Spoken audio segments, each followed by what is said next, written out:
Yo, hey, horror fiends. Alright, so I just want to do a quick little review of a 80s horror film that I grew up with since I was a kid that I absolutely love. It's a sequel too.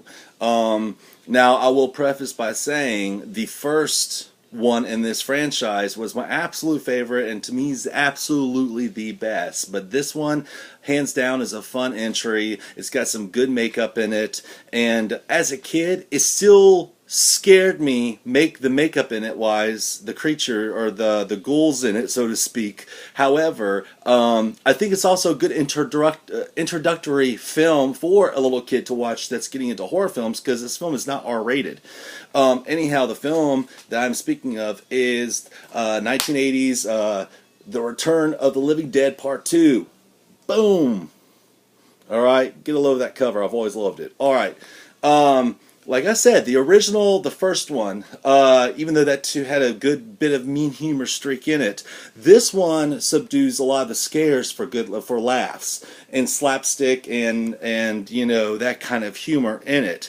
The plot takes everything from out of the city, from the original, like from the first one, and puts it right smack dab into suburbia. Which, you know, as a little kid, I lived in the suburbs, still do, and you know, I've always liked that setting of zombies infiltrating neighborhoods and such. But anyhow, the plot kind of is similar to the original in the fact that this little boy Jesse in the neighborhood, and especially in the neighborhood that's still under construction, is kind of bullied by these two neighborhood bullies to join their club. But they're really doing it to kind of scare him and put him, lock him up in this mausoleum, and over a comic book, I believe.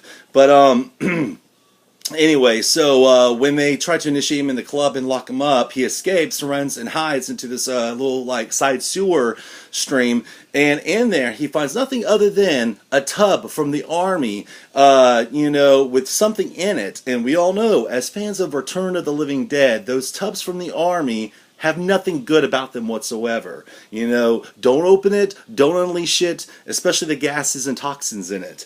And but unfortunately they do, and so goes another round of Return of the Living Dead, where the fumes and the toxins and everything from the gases in this tank, where a zombie's already pretty much kept in, seeps into the cemetery grounds nearby, and the dead raise up out of the grounds, which I absolutely love the sequence it's in, and it's done, like I said, with some humor.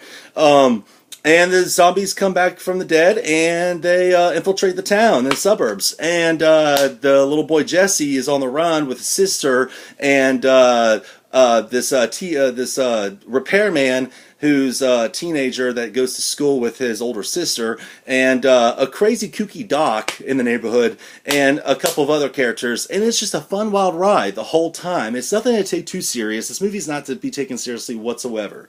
I mean, neither was the original, but the original was just a well-done horror comedy. This is more just a comedy with zombies.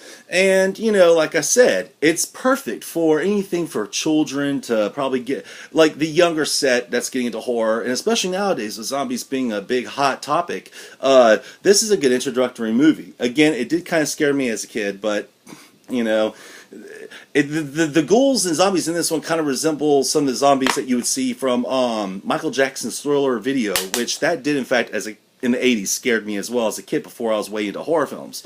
Anyway, so this film is chock full of zombies, comedy. You get Tom Matthews and James Karen from the original first one, but playing different yet similar roles in this one. And this time they are working together as cemetery gravediggers, stealing jewels and anything collectible and expensive from the corpses that they're digging up. And they get thrown into the mix as well.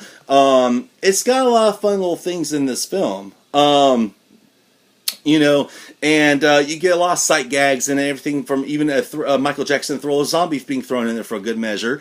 And like I said, it trades the blood for green goo and that kind of thing. So it's, like I said, it's not really like an R-rated film. I believe it's actually actually, no, it is R-rated, so I do take that back. It is R-rated, but it eschews like the blood and gore for more of ghoulish zombie goblin kind of thing going on. You know, like I said, green goos and, you know, that kind of thing.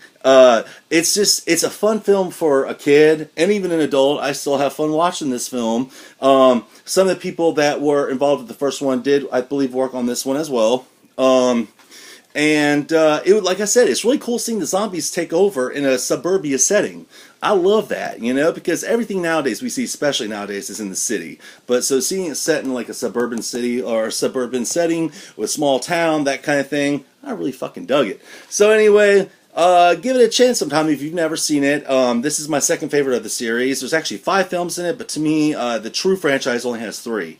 But anyhow, this is my second favorite of the series. But anyhow, so it's also another favorite zombie movie of mine. And it's got a lot of cool, you know, set pieces in it. A lot of good chase sequences, some good laughs, humor. You know, you get the gist of what I'm trying to say. So check it out sometime. Return of the Living Dead Part 2. All right. So anyhow, you know, that's what I gotta say about this film. I told you it was gonna be a quick rant, and that's it. If you like it or love it or even hate this film, comment below and tell me what you think. All right, peace.